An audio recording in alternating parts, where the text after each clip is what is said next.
تسك هكاكي قشنايم تسك اوف دستم یخ کده ای خدا کی میشته باشه خنک هوا خنک باشه خنک اوف خدا دستم یخ کده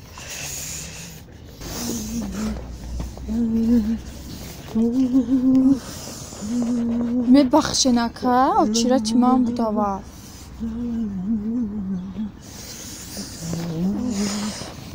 ها او چرا تیمان بود اخی نفهمیدم او چرا تیمان بود او چرا تو بود ها ای اکا لابا آدم اخیرانگی کیه همینجا آدم اخیر میگه او چرا مرا گرفتی همینجا آدم اخیرانگی کیه آدم اخرون هم دختر بود خیلی اخیرانگی خودت بایی همینجا بیست